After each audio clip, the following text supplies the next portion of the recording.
All right, welcome back. Now, Zandspruit in Johannesburg has seen a spate of vigilante killings.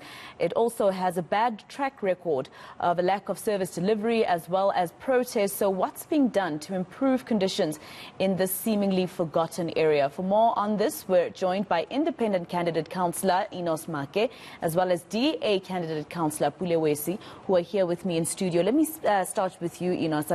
I was with you when those 8 boys were unfortunately murdered in Zandspruit during those vigilante attacks.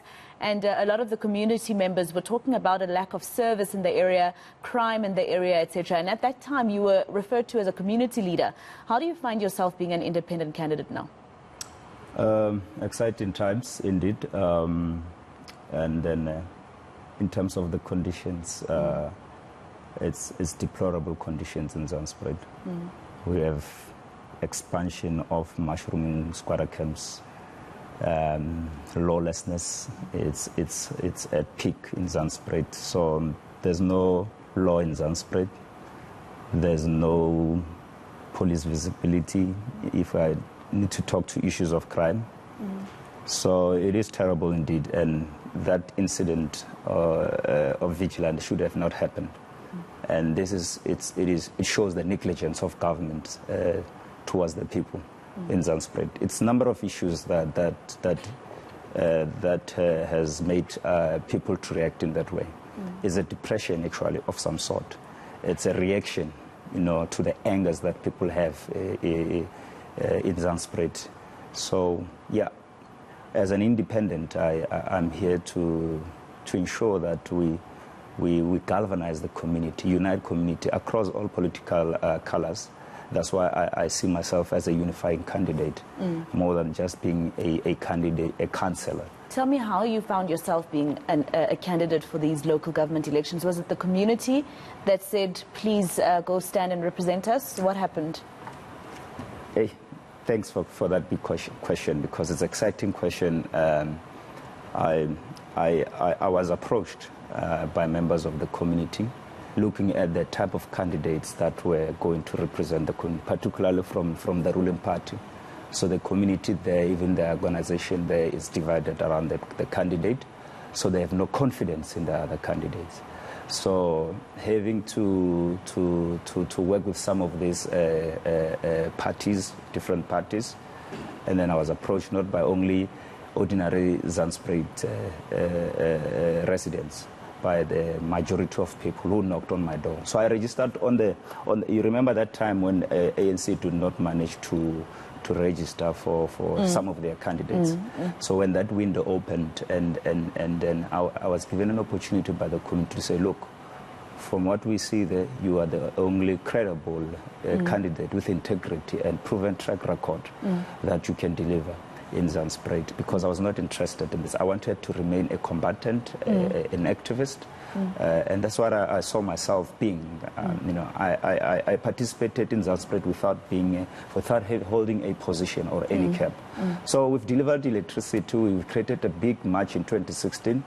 And then I was at the forefront of coordinating that peaceful march to when we're looking for electricity as a priority need. And then that will be my focus going forward, to ensure that people are electrified so that we don't have these issues of electrocution of our people. So this is a big services that we need in our community, just to start with. Let me bring in Mr. Wesi. Pule Wesi, you obviously represent the DA. You heard Enos. He says that the community feels as though nobody else can deliver. So what difference will the DA make in the community of Zandspruit? Okay, thanks, Masiko, about that question. Number one, in 2016, local government, DA and administration, we know, when we are aware that it was a coalition government, but it was led by the DA. And people of Zandspruit, they did realize that under the DA, more things have been done. And you can imagine that you can stay in a place that you call it your home or stand without a simple thing, title deed.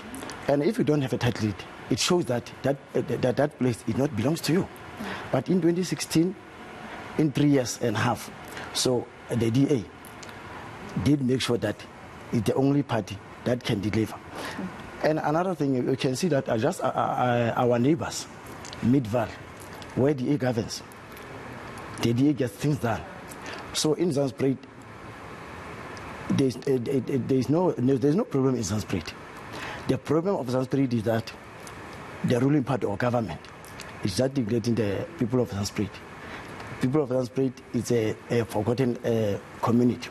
So as a DA candidate, I will make sure that the people can trust the municipality with their vote to the DA and so on.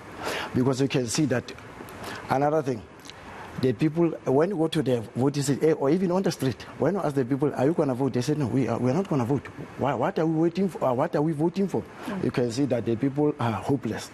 But as a DA candidate, we're going to bring back that hope to the people. Are you from Zandspruit? I know that Enos lives there. Do you live in Zandspruit? I live in Zandspruit. How are the conditions there? I mean, what have you done, for instance, as a DA councillor candidate in Zandspruit to try and make a difference in that area, even though it's governed by the ANC? What has the DA done? Okay, let's start with sports. I worked with Enos for a very long time. Enos and myself then were the brothers. So I worked with him with sports. And about that time then, we were only people that did brought the sports into Zandspruit. Because of Zandspruit, you can see that the major challenge that drugs. There are so many of drug laws and so on. And even the children, they are still young, but we can see that they are hopeless. So I did brought that confidence. And some of them, they did play for development of very well-known PSL teams. And to show that we can, sometimes we cannot start somewhere, but you can start just nearby. So another thing that is always a painful is that, remember, during lockdown level 5, it was difficult for everyone else. The people, nobody by that time looks after the people. So even the simple thing, when the food comes, the people, they give it to their friends and so on. Meaning that it means that you are not good for the people of Zandspruit. What we did, we went out there and get sponsors and give it to them, and without checking which political party you are from and so on, without any political affiliation. This thing shows that if we can manage the small thing, meaning that we can achieve big. So, we did invite the ANC because currently it's under an ANC administration, Zandspruit in particular. We did invite the councillor candidate to come to studio, and he decided at the last minute that he would not come to studio to debate with the both of you. But is that is that a reflection of how the ANC is in Zandspruit? Do they just not deliver services at all? Can I respond that? You know what? I don't blame him. Why? To reject that call, because of he was supposed to come here to say what? Because of ANC, they failed the community of Zandspruit. And it was difficult for him. I really do understand, because there was nothing that he can say, because of the people of Zandspruit have been neglected by the ruling party. So you're saying that he had no choice but to decline, because what was he going to say anyway, because they're not delivering any services. So Computer, do you think that the DA will be able to deliver for the people if it happens that they win? I cannot speak on behalf of DA what but they can do. But do you think that they could? I mean, he says that you've worked together. Do you think he can deliver? We've worked together. It's just that myself and DA issue of race, it's a concern to me. But he's my brother. But in terms of delivery, look, I can't tell. I don't want to say anything about that, unfortunately. He's my brother, he knows. Well, do you think Enos will be able to deliver for the people of Zandspruit? Or do you think, I mean, you're going against each other at the moment. So the brotherhood has to be at a pause right now. Oh, okay. Because you're going against each other unless there's some sort of coalition. Do you think he can do a good job? Same as the way he did respond. So it's going to be difficult for me to speak on his behalf. Because if I say that he will or will not, then it's something like you're just putting words into my mouth, or I'm gonna say something that is not gonna be. So can I not please answer that question? No, I would want to speak for myself what I've done and what I intend to do. You know? And look, I've been on the field since as a ground force since 2009 when I met you. And then I've done quite a lot of things in the community. One I had to highlight was where we fought for electricity in Extension 16. We electrified about 239 beneficiaries in Extension 16. And then through that, I was at the forefront of everything. Working together with the former ward councillor, I need to appreciate him as well. But we ensured that the area is electrified. After 26 years or so, they only got electrified last year, which was 2020.